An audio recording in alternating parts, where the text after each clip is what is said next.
Welcome to crafts world. நம்ம இப்போ பார்க்க போகிறது பீட்ஸில் எம்போசிங் லோடு. இதுக்கு நான் ஃபஸ்ட்டு சர்க்கிள் ஷேப்பில் ஃபஸ்ட்டு ஸ்டிச் பண்ணிக்கிட்டேன், த்ரெட்டை வச்சுட்டு ஜிக்ஸாக் ஸ்டிச் போட்டுட்டேன். இப்போ நீங்கள் அட்வான்ஸ் ஆல் வந்ததுனால நீங்கள் எல்லா நீடிலுமே நீங்கள் வச்சு யூஸ் பண்ணி பாருங்கள். அப்போ தான் உங்களுக்கு வந்து கரெக்டாக நீங்கள் ஒர்க் பண்ணுறதுக்கே ஈஸியாக வரும். ஓகேவா? இப்போ நான் வந்து ஜர்தோசி நீடில் வச்சு நான் ஒர்க் பண்ணி காட்டுறேன். ஆனால் எனக்கு இது வந்து கம்ஃபர்டபுளாக இருக்காது. நான் உங்களுக்கு ஒர்க் பண்ணி காட்டணுங்கிறக்காண்டி நான் ஒர்க் பண்ணுறேன். அதுக்கப்புறம் நான் எப்பயும் போல் பீட்ஸ் நீடில் வச்சு நான் யூஸ் பண்ணுறேன். ஓகேவா? ஃபஸ்ட்டு இந்த ஸ்டிச்சில் எப்படின்னா, பீட்ஸ் லோடில் ஃபஸ்ட்டு த்ரெட்டில் அவுட்டர்லேருந்து எடுத்து இன்னர் கொண்டு வரணும். இதில் எனக்கு பீட்ஸ் வந்து சிக்கிக்கிட்டே இருக்குது. அதனால் நான் இந்த கை வச்சு நம்ம எடுத்து விடுற மாதிரியே தான் வரும். அதனால தான் நான் இந்த நீடில் வந்து நான் யூஸ் பண்ண மாட்டேன். இதில் வந்து சில பீட்ஸ் வந்து உள்ளே போகும், சில பீட்ஸ் வந்து உள்ளே போகாது. இது கொஞ்சம் அந்த டிப்பில் வந்து கொஞ்சம் பெருசாக இருக்கிறதுனால, அந்த நீடிலோட டிப் வந்து கொஞ்சம் பெருசாக இருக்கும். அதனால் சில பீட்ஸ் வந்து போகாது. ஸோ நீங்கள் உங்களுக்கு எந்த பீடில் வந்து நீங்கள் எந்த நீடில் வந்து உங்களுக்கு ஒர்க் பண்ண கம்ஃபர்டபுளாக இருக்கோ அந்த நீடிலே வந்துட்டு நீங்கள் ஒர்க் பண்ண ஸ்டார்ட் பண்ணுங்கள். ஓகேவா? இப்போது வெளியிலேருந்து கொண்டுட்டதாச்சு, திருப்பி ரிவர்ஸ்லேயே தான் அப்படியே கொண்டுட்டு போகணும். வெறும் த்ரெட்டை கொண்டுட்டு போய் ரிவர்ஸில் கொண்டுட்டு போயிட்டு ஒரு லாக் போட்டுட்டு அதுக்கப்புறம் தான் பீட்ஸை கொடுக்கணும். எப்பயுமே நம்ம பீட்ஸ் ஒர்க்னால் பார்க்குறோம்ல, ஒர்க் பண்ணி பார்த்துருக்கோம்ல பேசிக் லெவலில், அதே தான். இங்கே இடையில வந்து த்ரெட் இருக்குது, பைப்பிங் த்ரெட் இருக்குது, அவ்வளோதான். மித்தபடி எல்லாமே அதே ப்ராசஸ் தான். இப்போ பாருங்கள், எனக்கு இங்கே பீடு ஃபுல்லாமே சிக்கிக்கிட்டே இருக்குது, வரவே இல்லை. இந்த மாதிரி ஒரு டிஸ்அட்வான்டேஜஸ்க்காண்டி தான் நான் இந்த நீடில் வந்து யூஸ் பண்ணுறதில்ல. எப்பயும் போல் அந்த உட்டன் நீடில் சொல்லுவோம் இல்லையா, அதுதான் நான் யூஸ் பண்ணுவேன்.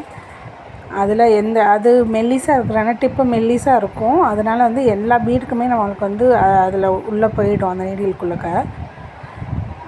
இப்போது உள்ளே போயிட்டு ஒரு லாக், அகெயின் வெளியில் வந்துட்டு ஒரு லாக். இப்போ பீட்ஸை லோட் பண்ணிவிட்டு உள்ளே போயிட்டு இது வந்து ஸ்லாண்டிங்காக கொடுங்க. ஒவ்வொரு ரோவும் ஸ்லாண்டிங்காக இருக்கணும். ஸ்ட்ரைட்டாக இருந்துச்சுன்னா இந்த ஒர்க் கரெக்டாக வராது. நான் அகெயின் உங்களுக்கு ஃபஸ்ட்லேருந்து பீட்ஸ் எல்லாத்தையும் எடுத்துகிட்டு அந்த நீடில் ஃபஸ்ட்லேருந்து நான் உங்களுக்கு ஒர்க் பண்ணி காட்டுறேன். ஸ்லாண்டிங்காக போயிட்டு மேலே போய் லாக். இப்போ இந்த நீடில் வந்து நான் ஒர்க் பண்ணலை. இப்போ ஒர்க் பண்ணக்குமே இந்த நீடில் தான். இப்போ நான் இதை எடுத்துகிட்டு நான் உட்டன் நீடில் இருக்கு இல்லையா, அந்த உட்டன் நீடில் வச்சு நான் இப்போ ஒர்க் பண்ண போகிறேன். இதில் எல்லா பீட்ஸுமே வந்து உங்களுக்கு உள்ளே போகும். ஃபஸ்ட்லேருந்து சொல்கிறேன். சர்க்கிளில் வெளியிலேருந்து ஸ்டார்ட் பண்ணி ஸ்லாண்டிங்காக கொடுங்க. நல்லா க்ராஸாக கொடுங்க. அப்போ தான் உங்களுக்கு வந்து சர்க்கிள் வந்து மெல்லிஸாக காட்டும் உங்களுக்கு. ஒரு லாக், அகெயின் மேலே போயிட்டு ஒரு லாக். இப்போ பீட்ஸை லோட் பண்ணிவிட்டு பீட்ஸை த்ரெட்டில் லோட் பண்ணிவிட்டு எத்தனை கவுண்டிங் வந்து மாறாமல் வந்து நீங்கள் கொடுக்கணும். ஃபஸ்ட்டு லைனில் வந்துட்டு 6 பீட் கொடுத்திங்கன்னா செகண்ட் லைன்லேயும் 6 பீட் தான் கொடுக்கணும். மாற்றி கொடுத்திங்கன்னா சைஸ் வந்து சின்னது பெருசு அந்த மாதிரி இருக்கும். அகெயின் 6 பீட் கொடுத்து ஒரு லாக், அப்புறம் மேலே போயிட்டு ஒரு லாக் போட்டுட்டு அகெயின் 6 பீட், இப்படி தான் கொடுக்கணும். இதுதான் எம்போசிங் பீட் லோடுன்னு சொல்லுவோம். கவனமாக பார்த்து ஒர்க் பண்ணுங்கள். இதில் வந்துட்டு ஸ்ட்ரெயிட்டாக எல்லா பீட் சைஸும் ஒரே மாதிரி இருக்காதுல்ல.